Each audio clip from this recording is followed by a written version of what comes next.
Right in the heart of the southeast, a massive breakthrough has just been recorded that is shifting the entire landscape of security in Imo State and sending a very strong message across the country.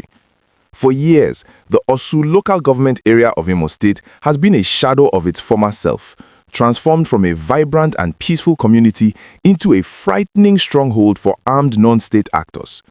The dense forests and complex terrains of Orsu provided what many thought was an impenetrable fortress, a hidden sanctuary famously referred to by the armed groups as the Mother Valley.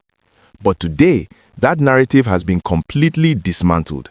In a highly coordinated, sweeping tactical clearance operation that has caught the attention of the entire nation this March 2026, the Nigerian military, alongside a coalition of security agencies, has successfully overrun the Mother Valley, discovering and completely dismantling a massive improvised explosive device manufacturing factory operated by the proscribed indigenous people of Biafra and its armed wing, the Eastern Security Network. This was not just a regular patrol or a minor skirmish.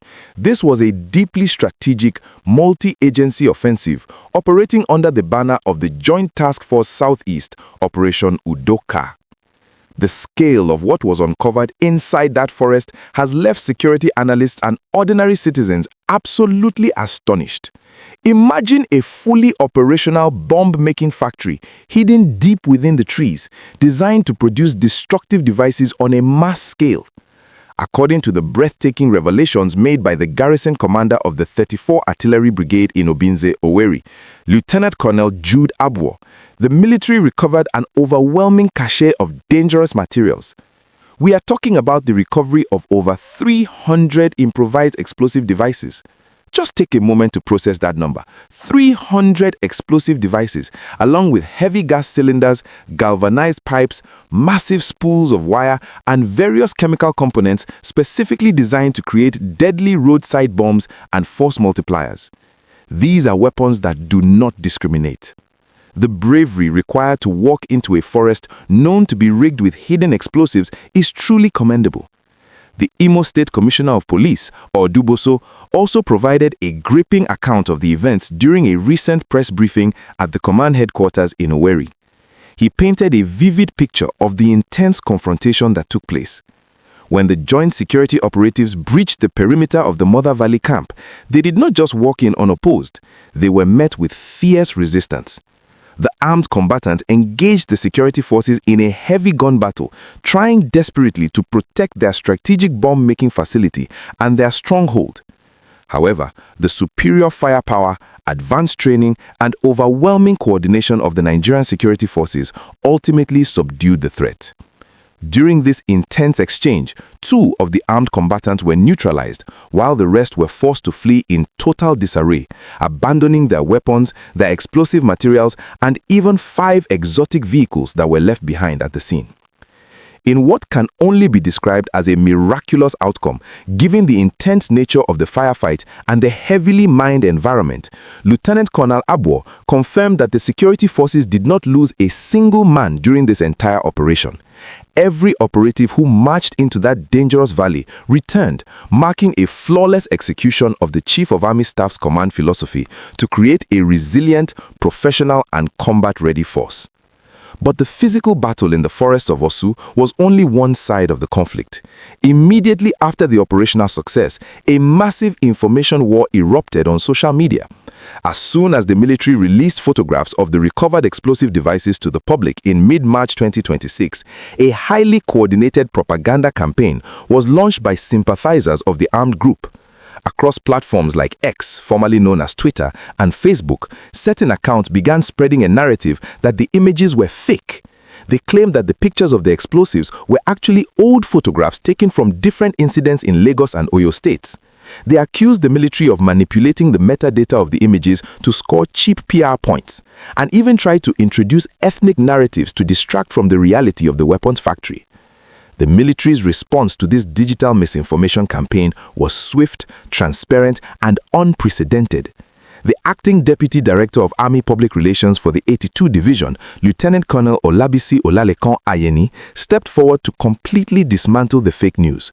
He explained very clearly that the geolocation details on the original images were intentionally blurred by the military purely for operational security purposes.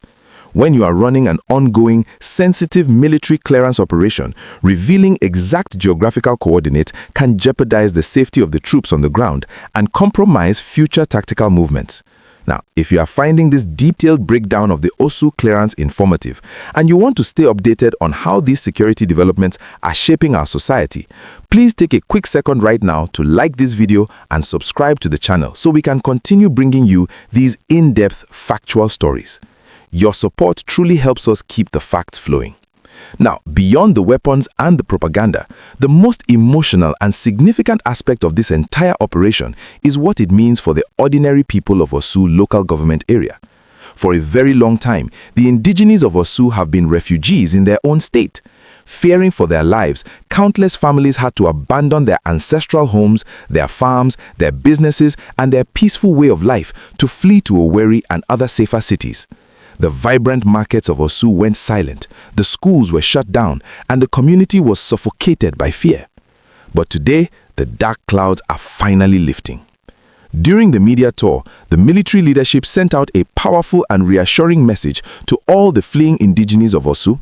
They assured the public that the Mother Valley has been captured, the explosive factories have been destroyed, and the armed elements have been pushed out.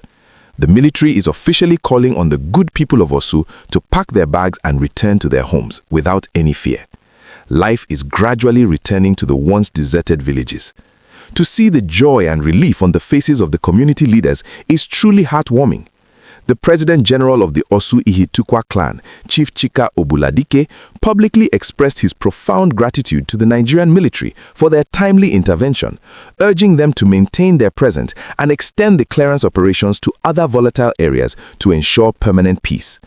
Even the youth leadership is stepping up, with the youth leader of Orsu Ihitukwa, Mr. Eziani Ikedinekpere, pledging the total collaboration of the young people with the military to ensure that these armed groups never return to their forests. This civilian-military cooperation is the ultimate key to sustaining the peace. The police have also been working tirelessly to ensure that the remnants of these groups do not regroup and cause havoc elsewhere.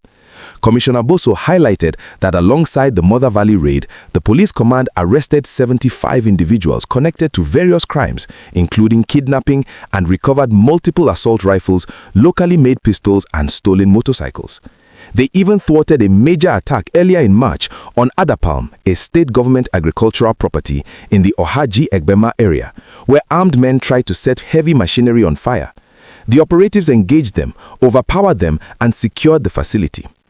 It is clear that the security architecture in Imo State is on high alert, actively pursuing these threats rather than waiting for them to strike. The discovery and destruction of the IED factory in Orsu is a turning point. It removes a major logistical and tactical advantage from the armed groups, severely crippling their ability to wage their campaign of fear. It is a testament to what can be achieved when intelligence is actionable, when different security agencies put aside their rivalries to work as one cohesive unit, and when the local community decides that enough is enough and throws their support behind the forces of law and order. As we move deeper into 2026, the hope is that this victory in Orsu will create a domino effect across the entire southeast, encouraging other communities held hostage by fear to cooperate with security agencies, expose criminal hideouts, and reclaim their territories. The road to total peace might still have its challenges, and the security forces must remain vigilant to prevent any resurgence. But the successful clearance of the Orsu Mother Valley and the safe return of its indigenes stands as a shining beacon of progress, proving that no forest is too deep and no valley is too hidden for the long arm of the law to reach.